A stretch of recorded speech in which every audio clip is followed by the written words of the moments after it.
Hello दोस्तों, आज का हमारा टॉपिक है आचार संहिता से क्या समझते हैं, आचार संहिता कब लगती है और आचार संहिता लगन कब आचार संहिता जो वो खत्म होती है। दोस्तों, मैं हूं जितेंद्र सिंह चौहान और आप मेरे चैनल पर है पूर्णिमा आईएएस पर। अगर आप मेरे चैनल पर पहली बार विजिट कर रहे हैं तो मेरे चैनल को सब्सक्राइब कर दें और बेल आइकन दबा दें, जिससे हमारे हर वीडियो की नोटिफिकेशन आपको पहले प्राप्त होगी। दोस्तों, मैं आपको ये बता दूं कि आचार संहिता जो होती है इसे कोड कंडक्ट भी कहते हैं इंग्लिश में, और इसे आचार संहिता का मतलब होता है दोस्तों एक आदर्श आचार संहिता जो भारत में निष्पक्ष और स्वतंत्र चुनाव यानी लोकसभा या राज्यसभा का जो भी चुनाव होता है वह निष्पक्ष और स्वतंत्र रूप से चुनाव हो और राजनीतिक पार्टी और प्रत्याशी जो भी रहेंगे दोस्तों वो आचार संहिता के जो नियम बनाए हुए होते हैं उन नियम का पालन करना होता है दोस्तों। तो दूसरा मैं आपको ये बता दूं कि जो चुनाव जब होते हैं, चाहे वो लोकसभा हो राज्यसभा हो कोई सा भी चुनाव हो, तो चुनाव का जब पत्रक मतलब जब उसके नामित नाम भरे जाते हैं, नाम भरने के बाद से यानी उसी दिन से आचार संहिता लागू हो जाती है। आचार संहिता में दोस्तों कुछ ऐसे नियम बने हुए होते हैं जिन नियमों का पालन करना होता है। दोस्तों, आज का जो हमारा टॉपिक है वह जनरल स्टडीज से रिलेटेड यूपीएससी, एमपीपीएससी और सभी सिविल सर्विस एग्जाम के लिए आचार संहिता से क्या समझते हैं, आचार संहिता कब लगती है, आचार संहिता में कौन से नियम होते हैं, आचार संहिता का पालन कब तक करना चाहिए, इस सभी टॉपिक के बारे में दोस्तों आज हम करेंगे डिस्कस। तो मैं आपको ये बता दूं कि आचार संहिता जो होती है उसमें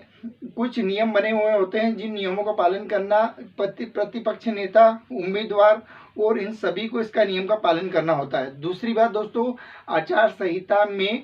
कोई भी व्यक्ति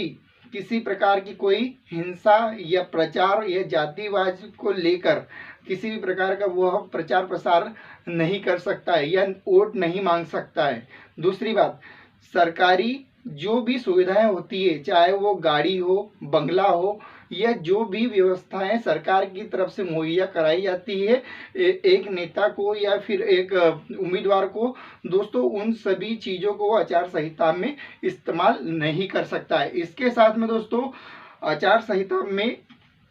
कोई भी व्यक्ति या सरकार के द्वारा एक मतलब किसी भी राजनीतिक पार्टी के द्वारा या राजनीतिक जो सत्ता में है अगर वो कोई योजना चालू करती है दोस्तों, कोई योजना लेके आती है तो वो कोई भी योजना आचार संहिता में वो लागू नहीं होती है, यानी आचार संहिता में वो योजना काम नहीं करेगी। दूसरा, कोई भी नेता या कोई भी पार्टी जब चुनाव के लिए वो मतलब उन नियम बन जाते हैं तो उन नियम के बन जाने के बाद में कोई भी रैली अगर वो निकालना चाहता है तो उसके लिए उसे पुलिस प्रशासन यानी पुलिस की पहले अनुमति लेना अनिवार्य है। तो दोस्तों आचार संहिता जो है वह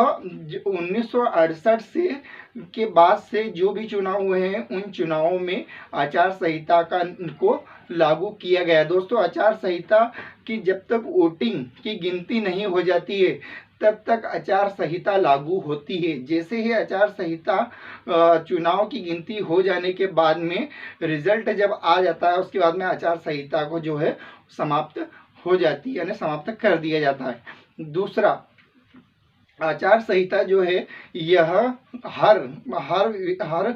नेता को या समाजवादी पार्टी को या सभी के लिए यह एक अच्छे नियम